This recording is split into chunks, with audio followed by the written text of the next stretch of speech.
Hello, in this video we are going to look at how to add a logo onto an invoice layout within the Exchequer Forms Designer.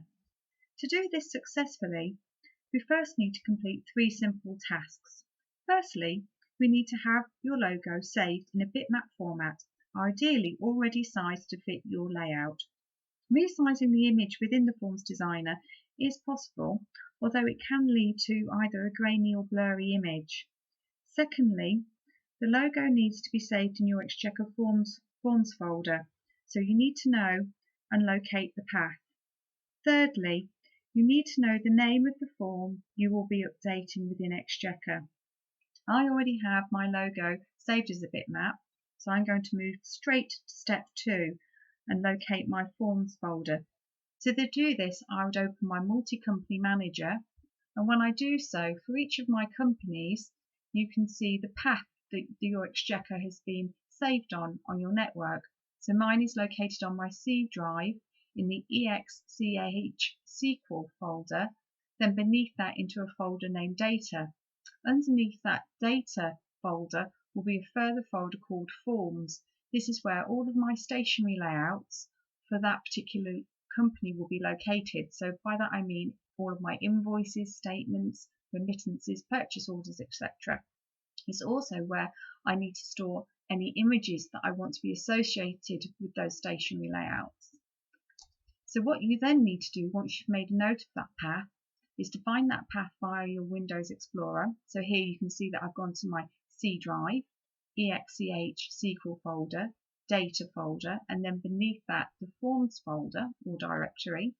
And then in there I've copied and pasted my bitmap image directly into that folder. So there I've got my viscous logo. Once you've done that, you can go into your Exchequer system, and we can move on to stage 3, which is to find the name of the form that you wish to update. There are a couple of ways that we can do this, but possibly the easiest is to go to our sales daybook and find one of our invoices, one of our sales invoices. Highlight the sales invoice and then go to print. When you do that, the form name will be displayed. So the form that I wish to update is called New INV. I can see that from within the Email tab. I can also see the same information in the Printer tab, Form New INV. So I can cancel out of printing the form and I can close the Sales Daybook. Once I've done that, I can go to my Forms Designer, which is held within Utilities, Forms Designer, and my Forms Designer will open. And then I need to locate my stationery layout. To do that, I go to File and Open, and it opens my Forms folder, my Forms directory, where I've already saved my image, and here are all of the stationery layouts that I use within this particular company. I can either find my layout by scrolling down the list, or I can type the name directly into the file name. So New INV.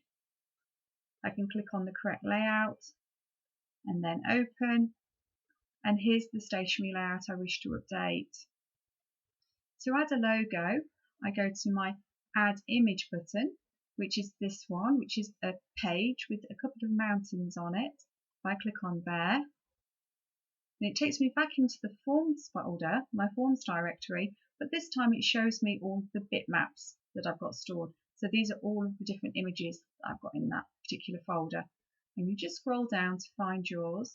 So here's mine, my viscous logo. If I click on to the image and then click on Open, the logo will appear within my layout, and then I can simply click and drag the image to where I'd like it to become positioned on my stationery layout. And I can either use my mouse or I can use the keyboard to locate it. If I would like it to be sat behind text, I can right click and I can send the image to the back and it will nestle behind the text. Once you're happy with the location of the image, you can click on Save, and that will be your form updated. The next time you print that form, your new logo will appear on that stationery layout for you. I do hope that you've found this video useful. If you have, you might wish to visit my blog or my YouTube channel for further tips, hints and advice on how to get the most out of your Exchequer system. Thank you very much for watching.